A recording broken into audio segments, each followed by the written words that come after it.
para participar dessa ordenança, papai querido. O Senhor libera do céu unção. O Senhor libera aí do céu, Pai, força para os teus servos. Aqueles que estão tristes são alegrados na hora, Pai. Aqueles que estão frios, ó Pai, são aquecidos pelo teu Espírito Santo. E eu creio que essa noite não será diferente, Pai. Por ser uma palavra tão profunda, papai querido, eu quero te pedir essa noite que o teu Espírito Santo venha, Pai, e toque no coração dos meus irmãos, ó Pai. Desperta esse povo para a realidade dos nossos dias. Desperta essa igreja, Pai, para a realidade da tua obra, Pai. Porque os dias são maus, ó Pai. O mundo, ó Papai querido, tem nos favorecido o pecado. Mas nós, como igreja santa do Senhor, nós repudiamos o pecado. Nós abraçamos a tua cruz, ó Pai. Nós abraçamos a tua palavra, Pai. Mesmo...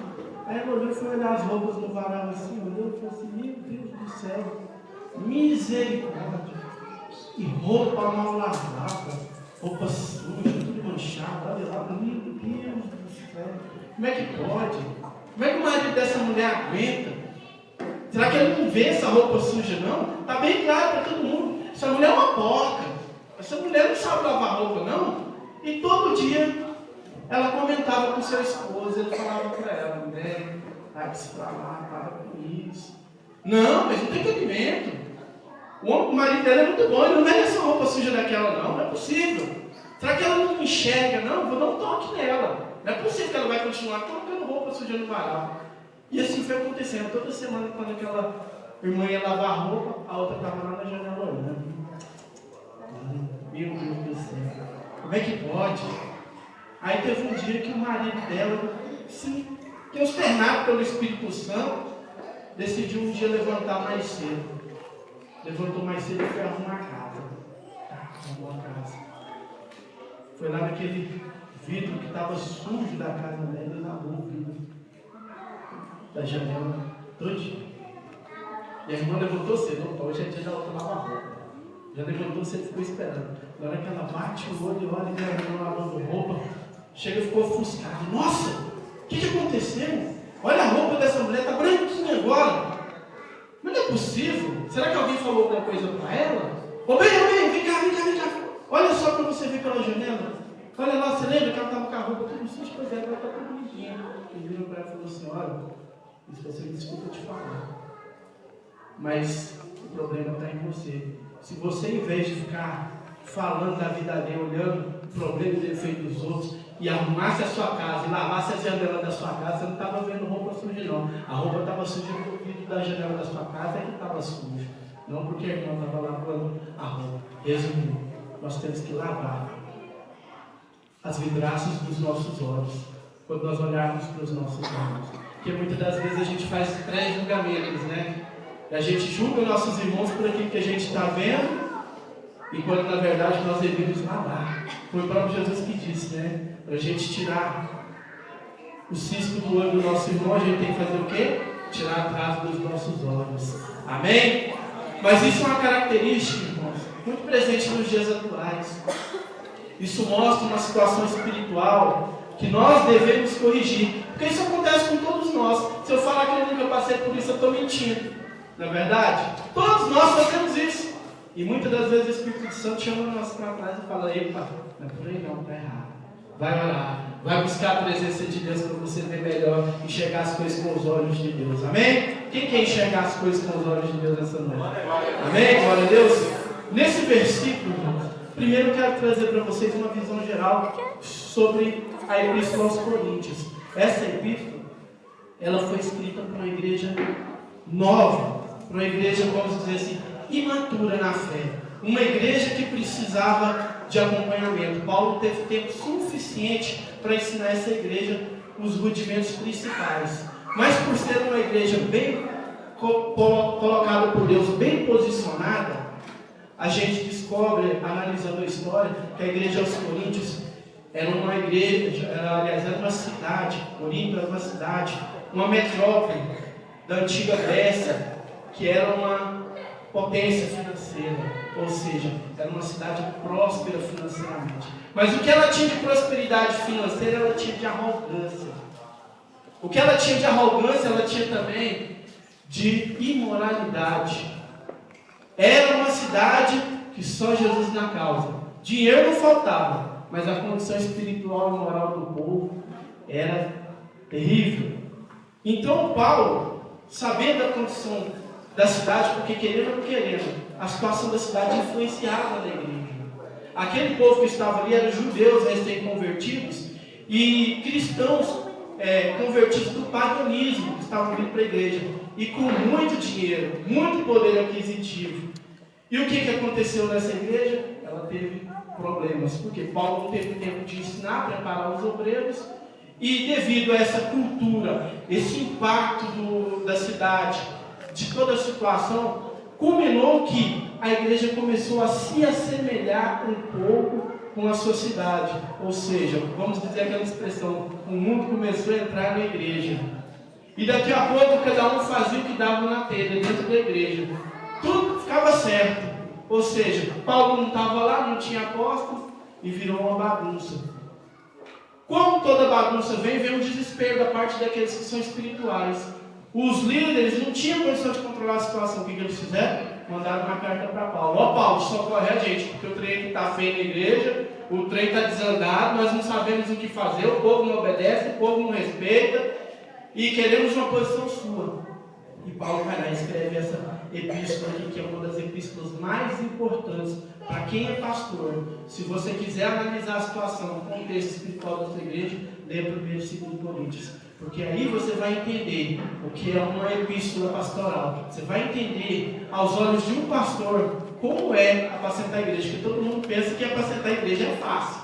Não é não, irmãos, é difícil. Muito mais difícil. Vocês estão aí sentados, vocês não têm noção do que a gente passa, do que a gente sabe, do que a gente ouve. E a gente tem que ficar caladinho muitas das vezes. Amém? O intuito dessa epístola era tratar os problemas espirituais daquele povo. Eu quero citar alguns, antes de adentrar na nossa mensagem aqui, do que mais era comum, do que Paulo enumerou nessa epístola. Olha os tipos de problema que estavam acontecendo ali.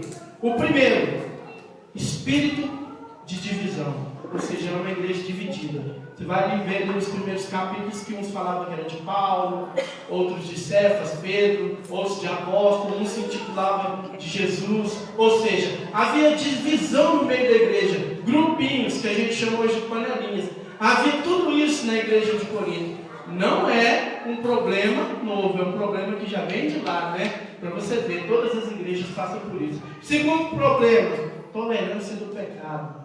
O povo chegou a acontecer um pecado de incesto na igreja e os irmãos acharam aquilo normal. Uma pessoa lá teve relações com a sua madrasta, esposa do seu pai, e toda a igreja sabia e estava tudo correndo normal. Para você ver o quanto que estava a visão espiritual desse povo. Terceiro, ação judicial de cristão contra cristãos. Paulo bateu severo nisso. Falou, a igreja não tem pastores, não tem líderes. Por que vocês estão levando os vossos irmãos nos tribunais para a gente descrente e julgar crente? E hoje é o que mais acontece, né? O irmão levando o outro na justiça por causa de motivos tão fúteis, né? Coisas tão pequenininhas, o irmão já pega com o outro, vou te levar na justiça e vou te processar. Hoje virou moda essa palavra, vou te processo. Meu advogado e tal. Naquela época, Paulo teve que combater isso. Também, ideias humanistas a respeito da verdade apostólica. Tinha gente que estava contestando a autoridade espiritual de Paulo dentro da igreja. Quem é esse Paulo? Esse pobretão aí? Nós somos ricos, somos cultos, somos intelectuais, porque era uma cidade cosmopolita, ou seja, tinha muito conhecimento ali, então as pessoas eram bastante inteligentes. Então, quem é esse Paulo? Esse cara é um leigo, chegou ontem aí, um ignorante, não sabe de nada, questionaram a autoridade de Paulo, vocês já leram sobre isso. Conflito sobre a liberdade cristã, ou seja, o que ele podia, o que ele não podia, e por aí vai, para resumir. Mas uma coisa é certa, Paulo observou e viu uma coisa na igreja, que muitos de nós devemos parar para meditar na nossa vida. Paulo observou aquela igreja e viu que aquela igreja era uma criança. Ou seja, aquela igreja, ela estava nascendo. Era uma igreja menina, ou seja, uma igreja que precisava amadurecer, por isso ele escreveu essa epístola. Então eu quero dizer para os irmãos essa noite, quero perguntar, você tem sido um cristão maduro? Como você tem observado a sua vida em Cristo Jesus? Você acha que você é um cristão maduro? Olha para o irmão que está do seu lado e pergunta para ele, meu irmão, para o irmão que está do seu lado. Meu irmão, você é um cristão maduro? Repete de novo. Você é um cristão maduro? Ou você é um menino na fé? Irmãos, tem aquela música da Heloísa Rosa que eu acho muito bonita. Quero ser como criança, né? Só que eu vou dizer uma coisa para vocês. Criança, nesse caso aqui, é criança na maldade, na malícia. Não no conhecimento e no crescimento das coisas de Deus. Paulo aqui está fazendo um contraste de o que é ser maduro espiritual e o que não é. Então, eu quero passar para vocês algumas das características que identificam e diferencia o cristão maduro do cristão menino na fé. Amém? Primeira característica: são carregados por todo o vento de doutrina. Se você for observar lá na Epístola aos Efésios, capítulo 4, versículo 14, Paulo diz assim: porque não sejamos mais meninos inconstantes, levados em roda por todo o vento de doutrina, pelo engano dos homens que com astúcia enganam fraudulosamente. Irmão, nunca houve tanta doutrina no meio evangélico e nas igrejas dos dias de hoje. Eu estava observando uma foto na internet, eu respeito, ato profético. Meniníssimo, eu passo longe. Teve um pastor que mandou o povo da igreja, a igreja é grande. Vocês não imaginam a noção da situação ali. Pediu para o pessoal trazer vassoura de casa para ungir as vassouras, para sair varrendo a casa e expulsando o capeta de casa com a vassoura. Tudo bem, respeito ao ato profético. Não vou desmerecer a fé do irmão, não. Mas o que deu gente comprando vassoura, tinha irmão lá que tinha 10, 20 vassouras. Vassoura para varrer o comércio, vassoura para varrer a porta de casa, vassoura para o vizinho. Irmão, fizeram uma pilha de vassoura assim, que os pastores estavam deitando em cima, aquele monte de pastor deitado em cima daquelas vassouras, ungido. Respeito o ato profético, mas o povo vai muito nessas coisas. O povo vai muito nisso. Para o capeta sair, meu irmão, sai em nome de Jesus. Um cristão menino, nesse caso, tudo que fala para ele pega e leva. Tudo aquilo que vem na mente, vem de ideia, que ele acha legal, ele vai, ele acompanha. Não precisa obedecer 100% do pastor, ele vai. Olha, vamos para o monte, ele vai. Vamos para o mundo, ele vai. Isso aqui pode, ele vai, porque ele acompanha. Todo vem de doutrina, ele não sabe o que é certo e o que é errado. Ele é menino, temos que respeitar isso. Ele é menino na fé. Mas o cristão maduro, que somos eu e você, que já estamos formados na fé, temos que entender uma coisa: nós não estamos aqui para ouvir de doutrina, mas a voz do Espírito Santo. Estamos aqui para ouvir a palavra de Deus. E através de quem que o Espírito Santo fala? Através do pastor.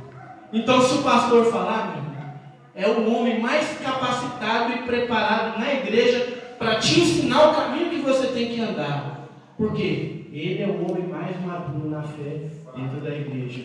E quando você é um homem, mulher maduro na fé, você sabe que por mais que aquele ensinamento, aquela doutrina que vem até você seja legal, seja agradável, mas você prefere ouvir a voz do seu pastor. Você prefere ouvir a voz de Deus. Você prefere consultar a palavra de Deus. Amém? Você é maduro ou você é menino na fé? Segundo ponto: não podem suportar o alimento sólido. São superficiais.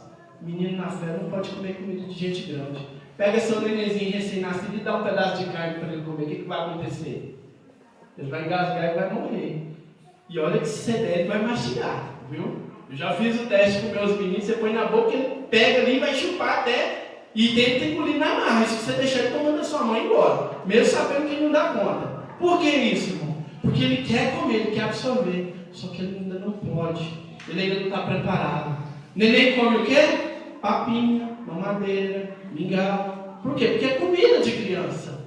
Irmãos, quando nós temos uma igreja recém-nascida, aonde todo mundo é criança, você não vai chegar pregando escatologia. Eu vou chegar aqui pregando os acontecimentos da volta de Jesus. Vou pregar, igual eu e Eliseu, a gente conversa, muita gente vai falar sobre os gigantes, vai falar ali sobre a destruição dos dinossauros, sobre a queda de Satanás, que é um assunto bem profundo. Muitas pessoas não estão preparadas para isso. Sabe o que acontece? Eles se escandalizam. Ele desvia, porque ele não está preparado para verdades espirituais consistentes, que é o alimento sólido, é aquilo que vai te dar base na palavra de Deus. E eu quero dizer para você uma coisa: você quer ser um crente maduro, você tem que ter raiz na palavra de Deus, você tem que estar com a palavra de Deus, não é aquilo que as pessoas estão falando, não. Tudo que falar para você, você vem para a palavra de Deus, medita dia e noite, até Deus falar com você, até o Espírito Santo te ensinar o que você precisa aprender. Mas agora, quando você não suporta um alimento, meu irmão, não adianta. É igual pegar um recém-nascido na fé, acabou de aceitar Jesus, eu vou pegar ele e vou colocar ele lá no seminário de teologia. Sabe o que eu faço com ele? Mato ele. Porque lá o que mais tem é debate e contextos de milagre, gente querendo explicar milagre, você sai de lá com a fé abalada. Mas aquele que está cheio do Espírito Santo, ele está ali para aprender. Ele ouve tudo, julga tudo, mas ele só absorve aquilo que ele dá conta de absorver. Ele só come aquilo que o organismo dele suporta. Amém? Você é menino na fé ou você é maduro na fé? Terceiro ponto: vivem em ciúmes e contendas. Menino na fé, irmão, é danado para ter ciúme do outro. A irmã chegou, cantou um hino bonito, abençoado. A irmã fechou a cara. Concorrência, está tomando meu lugar. É assim, infelizmente. A gente fala brincando, é assim que acontece. Não estou falando por mal, eu estou falando que é uma condição espiritual que a gente tem que tratar com amor. A irmã o pastor agora só está vendo o louvor da irmã, não me chama mais para louvar. A irmã canta melhor do que eu, aí a irmã já passa longe da outra. Cria uma inveja, um ciúme, bobo. Por quê? Porque não ensinaram para ela que Deus dá os dons do Espírito conforme Ele quer, e que nessa caminhada que nós temos vai ter um melhor do que o outro. Alguém vai ter a voz mais bonita que a sua, alguém vai pregar melhor do que eu, alguém vai ser pastor melhor do que eu, e aí por aí está cheio, irmãos. O que nós temos que ver é que se há alguém melhor do que nós temos é que dar glória a Deus. Se alguém prega melhor do que você, dá glória a Deus. Se alguém louva melhor do que você, dá glória a Deus, meu irmão. Não tem inveja nem ciúme, não. Glorifica a Deus. Sabe por quê? Porque quando você fizer isso, você vai estar expressando o caráter de homem e mulher maduro na presença de Deus. A igreja de Coríntios aqui, irmãos, era uma igreja cheia de inveja e contenda. Todo mundo tinha inveja um do outro. Ao ponto de que cada um criar seu próprio grupo para não participar do grupo do irmão. Gerou competição na igreja de Coríntios. E é tão bobo, né? Ter inveja do irmão que Jesus salvou, que Jesus comprou, que é meu irmão, vai morar comigo na glória. Nós vamos ter que ficar o dia inteiro, porque não vai ter noite, né? Vai ser só dia. O dia inteiro, por toda a eternidade, olhando um para a cara do outro, louvando a Deus. Aí fica nessa inveja boba aqui, né? Atitude de menino. Homem maduro na fé reconhece o dom do outro, dá glória a Deus, porque Deus usa cada um da forma que Ele quer e da maneira que Ele quiser. Amém? Quarto, não consegue compreender as coisas de Deus. Menino espiritual não consegue. O fogo está pegando aqui. O pastor está pregando aquela palavra espiritual tão na bênção. O povo está caindo no poder de Deus. E aquela coisa toda, aquele mover, língua estranha, profecia. E ele está lá. Isso não é de Deus. Deus não fala desse jeito. Eu não entendo. Não estou sentindo nada. Mas na verdade, meu irmão, ele não estava buscando. Não ensinaram para ele buscar. Não ensinaram para ele que lá em Atos dos Apóstolos, lá na primeira igreja, quando veio o Pentecostes, o povo falou língua estranha, o povo profetizou. E naquele dia, só por causa desse mover, foram 3.000 almas que se converteram num único dia. A pregação do apóstolo Pedro lá foi tão poderosa, o povo foi tão impactado, que 3.000 almas se converteram. Mas tinha uns lá que estavam assim, estão bêbados, estão cheios de vinho. Os meninos na fé, no entendimento, estavam lá, estão bêbados, cheios de vinho aí. E Pedro vai dar aquela rajada poderosa. E tem gente que não entende o mover do Espírito Santo. Às vezes vem de outra denominação onde não ensinaram para ele que Deus opera dessa forma na igreja. E ele vem com aquela mentalidade. Chega na igreja aqui, ele quer que Deus opere igual operava lá. Tem igreja, irmãos, eu vou falar para vocês, que é tão frio, tão gelado o culto, que quando o pastor termina de falar a primeira estrofe, os irmãos estão até roncando. Irmãos, aquele cuidado, o microfone tem que ser no pedestal, e ele não pode sair da posição, ele não pode mexer para lá nem para cá, tem que ser uma homilética, vamos dizer assim, completa. Para que isso? Se o nosso Deus não é limitado à nossa postura, à nossa posição. É nós que estamos limitando o poder do Espírito Santo. Resultado, pastor frio, igreja gelada. Cai até neve, né? Mas a igreja cheia do Espírito Santo, onde as pessoas veem as coisas de Deus, que querem compreender, irmãos. Se você ainda não entende, procura seu pastor, procura seu líder, procura o irmão que fala língua estranha e fala assim: meu irmão, como é que funciona esse negócio? Me fala aí como é que é. Busca conselho. Fala assim: eu quero que Deus fale através de mim. Eu quero que o Espírito Santo me toque dessa maneira que Ele te toca. Não sei. Eu quero ser cheio do Espírito Santo. Em vez de você ficar criticando. Amém? Amém. Você é menino na fé ou você é homem maduro na fé? Eu quero ser homem maduro. Amém? Quinto, para a gente concluir. Continuam sendo como escravos da carne. Olha o que o apóstolo Paulo diz aqui, lá em Gálatas capítulo 5, versículo 18 e 21. Mas se sois guiados pelo Espírito, não estáis debaixo da lei, porque as obras da carne são manifestas, as quais são adultério, prostituição, impureza, lascívia, idolatria, feitiçaria, inimizade, porfia, emulação, iras, pelejos, dissensões, heresias, invejas, homicídios, bebedices, glutonarias e coisas semelhantes a estas, acerca dos quais vos declaro, como já antes vos disse, que os que cometem tais coisas não herdarão o reino de Deus. Irmão, quando você é menino na fé e não quer crescer no ministério, ou crescer na sua chamada, você corre um risco muito grande de ser agarrado com força pelo pecado. Se você está na igreja e não pensa em evoluir, não pensa em crescer, não pensa em pregar, não pensa em ser um cantor, não pensa em dirigir um culto, meu irmão, você está suscetível a levar um golpe do diabo repentino, rápido e, não vou falar em dolor não, muito dolorido. Sabe por quê? Porque Deus quer você ativo. Deus quer você de pé na presença dele. Se Deus te chamou para pregar a palavra, meu irmão, comece. Mesmo que você não tenha palavra para 5 minutos, comece a pregar. Porque é isso que vai te amadurecer na fé. Você sabe como é que eu amadureci? Quando Deus me chamou para o ministério da palavra. Deus falou: come a minha palavra, medita nela de dia e noite. Primeira coisa, eu vim do mundo, cheguei na igreja e falei assim: meditar dia e noite, ler a Bíblia dia e noite. Bom, se Deus me chamou para pregar o Evangelho, eu tenho que conhecer, né? Eu não sei nada da Bíblia. Onde é que eu vou achar conhecimento da Bíblia? Não tinha ninguém para me ensinar, não sabia o que era teologia. Eu fui para a Bíblia, fui meditar, fui ler. Daqui a pouco o pastor me emprestou um livro, deixou eu fazer seminário na hora, não, eu queria. Pastor, me manda para o seminário de jeito nenhum. Se você não for batizado com o Espírito Santo primeiro, sem chance. Mas pastor, eu já estudei alguns livros, não interessa. Você vai buscar o Espírito Santo. Depois que eu fui batizado com o Espírito Santo, eu fui entender. E aí meus olhos abriram. Peraí.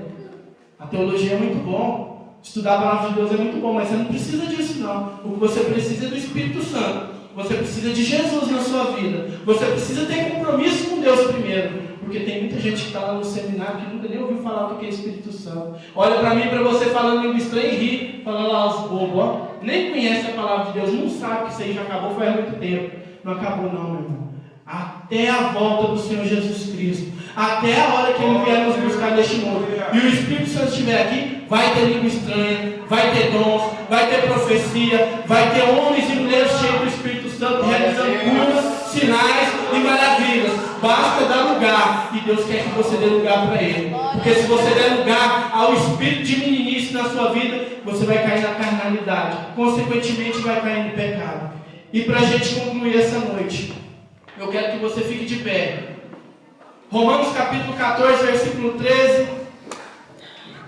Diz assim: assim que não nos julguemos mais uns aos outros, antes seja o vosso propósito, não por tropeço ou escândalo, meu irmão.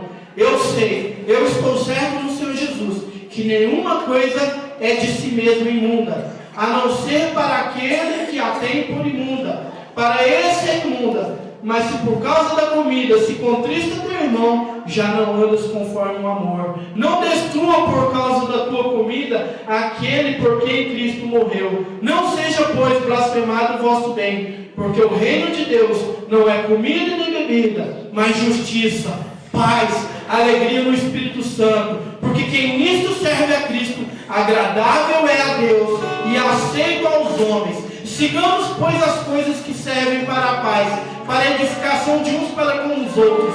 Não destrua por causa de comida a obra de Deus. É verdade que tudo é limpo, mas mal vai para o homem que come com escândalo. O menino na fé, por não entender, se escandaliza. Muitas das coisas que nós realizamos, ele não acha certo. Mas você que é maduro espiritualmente, você que está crescendo na palavra de Deus, que essa noite quer passar por um nível diferente, que você quer parar de engatinhar na fé e quer começar a andar com as suas próprias pernas, quer ser usado nos dons do Espírito Santo, eu conclamo a você para fazer uma coisa, um ato profético essa noite. Vamos estabelecer um propósito com o Senhor. Esse propósito é entre você e Ele. Fala assim: Senhor Jesus, a partir de hoje eu quero ser maduro na fé. Eu quero ser homem perfeito, experimentado e aprovado. Porque Deus nunca vai usar menino na fé para poder fazer a obra dele caminhar. Tem muita gente só no alimento superficial, só no leite por aí. E Deus tem muito mais para te revelar. Deus tem muito mais na palavra de Deus para te dar. Em conhecimento, em sabedoria, em poder, em autoridade, no Espírito Santo. Eu quero te chamar essa noite para rever os seus conceitos. Se você tem sido um homem maduro ou se você tem sido um menino na fé. Eu quero te chamar essa noite porque o Senhor Jesus manda te dizer que Ele precisa de você, mas precisa de você amadurecer na fé. Ele precisa de você pregando, mas você tem que amadurecer na fé. Ele precisa de ver você cantando, orando, fazendo a obra dele, mas precisa que você amadureça na fé. E essa noite eu quero te chamar para amadurecer. O primeiro sinal de amadurecimento na sua vida se chama obediência. Obediência a quem? A Deus em primeiro lugar. Obediência ao seu pastor. No nosso caso, as nossas pastoras. Vamos ser motivo de alegria para elas não gemer de noite nas orações. Vamos ser motivo de alegria para essa igreja, para quando os nossos irmãos olham para nós e falar assim: Deus, eu amo o Senhor, te louvo pela vida do meu irmão, porque o Senhor levantou ele para uma grande obra, e eu fico feliz de eu não ter sido chamado, mas de ver o Senhor operar na vida dele como o Senhor tem operado. Reveja seus conceitos essa noite, comece a amadurecer, comece a se esvaziar do seu eu para se encher do Espírito Santo. Essa noite nós temos um banquete maravilhoso. A ceia do Senhor está aqui essa noite. E essa ceia aqui não é para meninos, é para homens maduros, mulheres maduras, gente que entende o significado dessa ceia. Essa noite o Senhor te chama para amadurecer. Feche os teus olhos. Eu quero chamar você aqui na frente. Você que foi tocado pelo Espírito Santo essa noite, porque Deus tem um chamado na sua vida e você sentiu o impacto de Deus. Eu senti que no meu coração que Deus tocou no seu coração. Essa igreja precisa de você. Você é o futuro líder de amanhã. Você é o futuro pastor que vai estar aqui amanhã. Eu estou aqui de passagem, eu não sei quanto tempo eu vou ficar aqui, mas a minha obra, a obra que o Senhor me confiou nas minhas mãos foi levantar obreiros, foi preparar obreiros, chamar jovens do mundo do pecado para vir crescer na presença de Deus e enviá-los para o mundo para ganhar mais jovens. Essa igreja tem que experimentar a promessa de Deus. Você precisa experimentar o poder de Deus na sua vida. O melhor de Deus ainda está por vir. O melhor de Deus na sua vida ainda está por chegar. Vai ter um momento que Deus vai trazer tanta alegria ao teu coração que você não vai pensar duas vezes. Você vai olhar assim e vai falar assim: Senhor, eu preciso estar na tua casa. A porta vai estar fechada até 6 horas da tarde, mas você vai estar aqui. Porque você sabe que o Senhor já vai estar aqui te esperando. Porque você amadureceu e você quer a presença do Senhor.